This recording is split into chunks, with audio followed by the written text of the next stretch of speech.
ক্ষতি আমার জীবনে। বাবা, তোমাদের এই ক্ষতিগুলো তো তবুও পূরণ হয়ে যাবে বাবা, কিন্তু এই সমাজের যা ক্ষতি হবে তা যে কোনোদিনও পূরণ হবে না বাবা, হবে না। কিন্তু সেই সব চিন্তা করার তুই কে? আমি যে এই সমাজেরই একজন বাবা। একদম চুপ, একদম চুপ। সমাজ? নুন আনতে যাদের পান্তা পুরোয় তারা সমাজের একজন হতে পারে না। ভুল মা, ভুল ভুল। একটা বাড়ির তুলনায় একটা দরজা অনেক ছোট মা, আর সেই দরজার তুলনায় সেই তালাটা আরো ছোট, আর সেই তালার তুলনায় সেই চাবিটা আরো অনেক অনেক ছোট মা। কিন্তু কিন্তু সেই চাবিটাই পারে আমাদেরকে ওই বাড়িটায় ঠাঁই দিতে মা। তুই জানিস না বলনি, ভাঙা ঘরের ফুটো দিয়ে পূর্ণিমার চাঁদকে আর্য যারা চুহলসানো রুটি ভাবে, ওই সব করে তারা চাঁদের দেশে পৌঁছতে পারে না। তুই জানিস না আমাদের সংসারটা একটা ভাঙা তরির মতো, সেই তরিতে চড়ে প্রত্যেক দিন দুঃখের ঝড় ঝঞ্ঝা সহ্য করে অশ্রু নদী পেরিয়ে আমাদের বাঁচতে হয় রে। ওরে বন্নি, যেখানে মেয়েদেরই কোনো নিরাপত্তা নেই রে, যেখানে যেখানে নিজেদের স্বার্থের জন্য অন্যায়ের সাথে আপোষ করে ঘুষ নিয়ে বেকারদের ভবিষ্যৎ খাচ্ছে, যেখানে নিজেদের সুখের জন্য মা বাবাকে বৃদ্ধাশ্রমে পাঠিয়ে দিয়ে স্ত্রী সন্তানকে নিয়ে গড়ে তুলছে নতুন পৃথিবী, যেখানে অপরাধ হচ্ছে দেখেও সেই অপরাধীদের কিছু না বলে সেই জায়গা থেকে সবাই পালিয়ে যাচ্ছে, সেখানে দুর্বার ঘোষালের সাথে লড়াই করে তুই খুব ভুল করছিস। খুব ভুল করছিস। ভুল? হ্যাঁ ভুল। কেননা তোর জানা উচিত ছিল যে ঘোষালের বিরুদ্ধে তুই বিদ্রোহ শুরু করেছিস, সেই ঘোষালের ছোট ভাই শুভকে আমি ভালোবাসি। সীমা ঠিক কথাই বলেছে। তুই ভুলুকে হেনস্থা করার আগে শুভ আমাদের ঘরে এসেছিল, ওকে দেখে মনে হলো ও দৈত্য কুলের প্রহ্লাদ।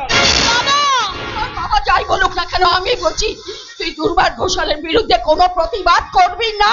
তাহলে কেন কেন আমাকে এত দূর লেখাপড়া করালে মা? কেন কেন কেন কেন আমাকে বুঝিয়ে দিলে ভালো মন্দের ফারাক? কেন কেন জ্ঞান দিলে সদা সত্য কথা বলিবে? কেন বলেছিলে শোন রে মানুষ ভাই,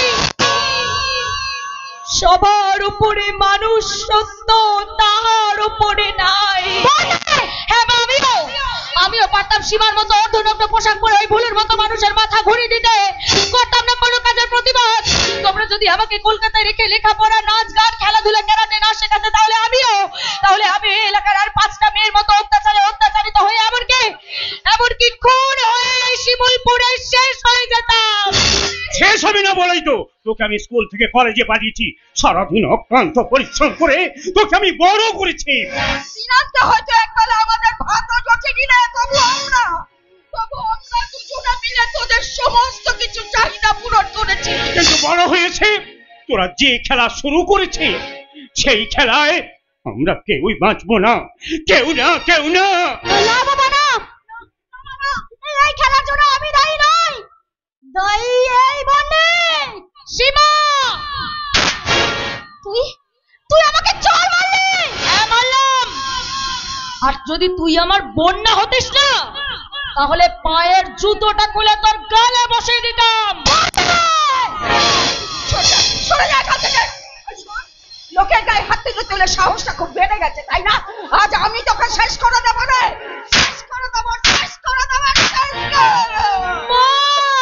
মা একদম ঠিক কাজ করেছে। পড়াশোনায় তুই একটু ভালো বলে কাউকে কেয়ার করিস না, তুই আমার গায়ে পর্যন্ত হাত তুলেছিস, তাই তোকে এখনই এখান থেকে চলে যেতে হবে। না না না, আমি কোথাও যাব না, কোথাও না। তা যাবি কেন? তুই তো আমার সামনে বুলুদাকে অপমান করেছিস, আর আমি যাকে ভালোবাসি সেই শুভকে তুই আমার থেকে কেড়ে নিয়েছিস। সীমা, তুই এই সংসারে থেকে আমাদের সর্বনাশ করতে চাস। আমার মৃত্যু দেখতে চাস, তাই না? বাবা তুমি ও কথা বলো না বাবা, ও কথা বলো না। ও কথা বললে যে কেউ আর কারো বিপদে ছুটে যাবে না বাবা। ওই উপকার শব্দটা মানুষের অভিধান থেকে উঠে যাবে।